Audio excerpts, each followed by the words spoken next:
Healthy lifestyle অর্থাৎ lifestyle modification হচ্ছে এটার একটা মূল স্তম্ভ কিডনি রোগের প্রতিরোধে। হেলদি লাইফস্টাইল কী জিনিস? হেলদি লাইফস্টাইলের মধ্যে আমি দুটো অলরেডি বলেছি, যে ওজন বেড়ে না যাওয়া, অর্থাৎ আমরা যদি হালকা কাজ করি, কায়িক পরিশ্রম করি। আমরা কিন্তু কায়িক পরিশ্রম কী জিনিস সেটা ভুলেই গেছি। কায়িক পরিশ্রম এখন বই দেখে আমাদের বাইর করে নিতে হয় কোনটাকে কায়িক পরিশ্রম বলে, এরকম অবস্থা।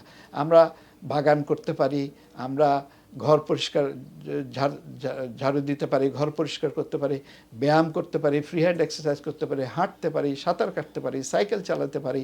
আমরা এই ধরনের ব্যায়ামগুলো সবসময় যে জিমে গিয়ে ব্যায়াম করতে হয় তা নয়। এবং আমরা যদি জাঙ্ক ফুড অ্যাভয়েড করতে পারি, জাঙ্ক ফুড কিন্তু আমাদের ওজন বাড়ার ক্ষেত্রে একটা বড় ভূমিকা রাখে।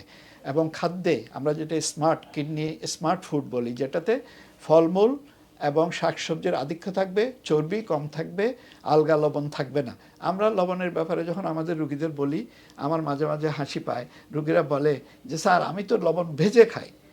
এখন ভেজে খাওয়ার ফলে লবণ তো আর চিনি হয়ে যায় না, লবণ তো লবণেই থাকে।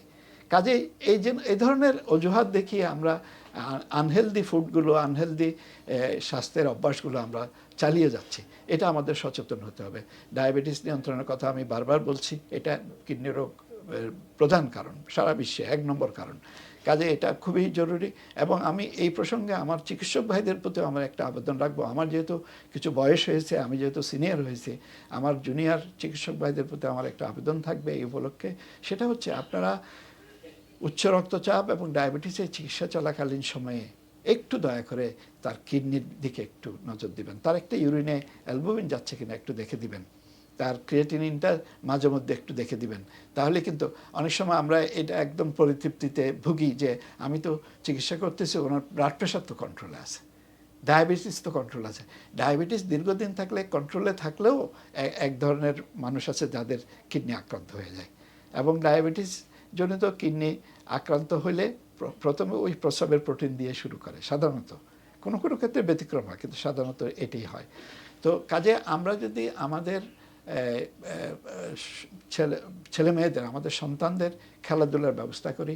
আজকাল দেখবেন স্কুলে কোনো মাঠ নাই, আবাসিক এলাকায় অ্যাপার্টমেন্ট বিল্ডিংয়ে স্কুল, আপনি সেখানে মাঠ পাবেন কোথায়? সেখানে একটা ছাদের উপরে বড়জোর ডেভেলপার একটা হয়তো গার্ডেন করে দিচ্ছে ম্যাক্সিমাম, তাই কাজে মাঠ নাই। স্কুলগুলোতে মাঠের বিধান অপরিহার্য রাখা উচিত। মাঠ ছাড়া স্কুল হবে না। দরকার হলে স্কুলগুলোকে শহরের বাইরে নিয়ে যাওয়া উচিত। এবং এই যে মাঠের প্রয়োজনীয়তা, এই যে স্কুলের যে বাচ্চারা যে সবসময় তারা কম্পিউটার নিয়ে বসে থাকে, তারা গেমস খেলে, তারা কিন্তু এই বসে থেকে থেকে তারা মোটা হয়ে যাচ্ছে এবং তারা কোনো পরিশ্রম করতে পারে না, এবং তারা তাদের রোগ প্রতিরোধ ক্ষমতা কম থাকে। এবং আমাদের দেশে দিন দিন, আমার দেশে কোনো, সারা বিশ্বে কিডনি রোগ দিন দিন বাড়ছে। মাঠের প্রয়োজনীয়তা খুবই বেশি। মাঠের প্রয়োজনীয়তা এমন একটা জিনিস, যেমন ধরুন এটা বলা হয়ে থাকে যে আপনার একটা খোলা মাঠ দেখলে আপনি যখন বুক ভরে শ্বাস টানেন, আপনি যখন হাঁটতে শুরু করেন, এই হাঁটতে গিয়া কিন্তু আপনি একসময় দৌড়াতে শুরু করবেন, আর এক সময় আপনি ফ্রি হ্যান্ড এক্সারসাইজ করবেন এখানে। একসময় আপনার ছেলেপিলেরা দেখবে, তারা দেখে এসে তারা ওই মাঠে খেলতে শুরু করবে। এভাবে যে পুরো পরিস্থিতি, পরিবেশ যে কীভাবে বদলে যাবে একটা মাঠের কারণে, একটা লোকালয়ের পরিস্থিতি, যে একটা নেইবারহুড কীভাবে চেঞ্জ হয়ে যেতে পারে, সেটা একটা মাঠ আপনি দিয়ে দেখেন, তারপর আপনি বুঝতে পারবেন যে এটার প্রয়োজনীয়তা। সবচেয়ে অলস লোকটাও সে সকালে উঠে হয়তো ফজরের নামাজ পড়ে, যারা মুসলিম তারা ফজরের নামাজ পড়ে হয়তো দেখা গেলো সে মাঠে হাঁটতে চলে গেছে। আমাদের দেশে তো এখন স্কুলের জন্য যারা সকালে হাঁটতে বেরোয় রাস্তায়, তারাও স্কুলের গাড়ির জন্য, গাড়ির ভয়ে সকালে হাঁটতে বেরোতে চায় না, গাড়ি এসে গায়ের উপর পড়ে। এবং স্কুলগুলোতে কিন্তু কোনো স্কুল বাস নাই, এবং স্কুলের সামনের রাস্তায় দেখবেন আপনি 2 সারিতে শত শত গাড়ি, এবং সেটা কিন্তু নামিয়ে দিয়ে চলে যাচ্ছে না, বসে আছে ওখানে। তারপরে যানজট, এই যে কত রকম হ্যাজার্ডগুলো হচ্ছে, আবাসিক এলাকার মধ্যে হাসপাতাল করা, আবাসিক এলাকার মধ্যে স্কুল করা, এই জিনিসগুলো কবে আমাদের দেশ থেকে যাবে আমরা জানি না। এবং এই যে মাঠের প্রয়োজনীয়তা কত বেশি, আজকাল ডেভেলপাররা এবং অন্যান্যরা যে খোলা জায়গা দেখলেই সেটা কিভাবে সেটা হুমড়ি খেয়ে পড়ে, সেটা কিভাবে দখল করবে, কিভাবে সেখানে উঁচু বিল্ডিং তুলবে, কিভাবে সেটা বেশি দামে বিক্রি করে ব্যবসা করবে, এই প্রবণতা থেকে আমাদের বেরিয়ে আসতে হবে। এমনকি আমাদের যেসব প্রতিষ্ঠান রাজউক বা অন্যান্য প্রতিষ্ঠানগুলো আছে তারা ইদানিং তাদের নতুন প্রকল্পগুলোতে মাঠ বা স্টেডিয়ামের ব্যবস্থা রাখছে বটে, কিন্তু তাদের বেশিরভাগ প্রকল্পে এই ধরনের ব্যবস্থাগুলো নাই। এটি আমি মনে করি যে আমাদের মিডিয়া, আমাদের সুশীল সমাজ অনেক বড় বড় কাজ করতে চায় যেগুলো হয়তো তারা না করলেও চলে, কিন্তু তারা এই জিনিসগুলো দেখতে চায় না। কেন চায় না আমি আমার জ্ঞানে সেটা কুলায় না। কাজে এখানে মিডিয়ার একটা বিরাট ভূমিকা আছে। আমাদের মিডিয়া যদি সোচ্চার হয়, মিডিয়াকে ভয় পায় না এমন লোক দুনিয়াতে কোথাও নাই। ইভেন প্রেসিডেন্ট ট্রাম্প পর্যন্ত মিডিয়াকে ভয় পায়।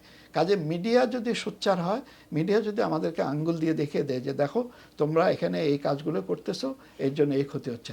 আমি একটা ফিচার দেখতেছিলাম আল জাজিরা টেলিভিশনে, তারা বলছে তুমি তোমার বিগত 7 বছরে দেখো, তোমার আগামী 7 বছর কল্পনা করো যে তোমার পরবর্তী জেনারেশনের জন্য তুমি কী রেখে যাচ্ছ, তোমার আগের 7 বছরে তোমার পূর্বপুরুষরা কী রেখে গেছে তোমার জন্য, তুমি কী রেখে যাচ্ছ, তুমি কি জবাব দিবে সেই সন্তানদের, সেই আগামী প্রজন্মকে যে যাদের জন্য তুমি কিচ্ছুই রেখে যাচ্ছ না, যাদের জন্য কি রেখে যাচ্ছ, ধোঁয়া, শ্বাস টানলে বুক জাম হয়ে যায়, কাশি শুরু হয়ে যায়, তুমি রেখে যাচ্ছ পলিউশন, এয়ার পলিউশন, তুমি রেখে যাচ্ছ নানা রকমের এনভায়রনমেন্টাল হ্যাজার্ডগুলো, যার ফলে আজকে সাইক্লোন বেশি হচ্ছে।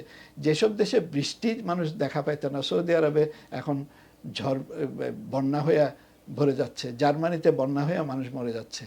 যেসব দেশে এসব কোনো দিন ছিল না। এই যে ক্লাইমেট চেঞ্জে যে আমাদের যে ভূমিকা, আমরা ডিফরেস্টেশন, ব্যাপকভাবে গাছ কাটা আমরা করে যাচ্ছি, এনভায়রনমেন্ট আমাদের নষ্ট হচ্ছে, এর মাসুল আমাদের সবাইকে দিতে হবে।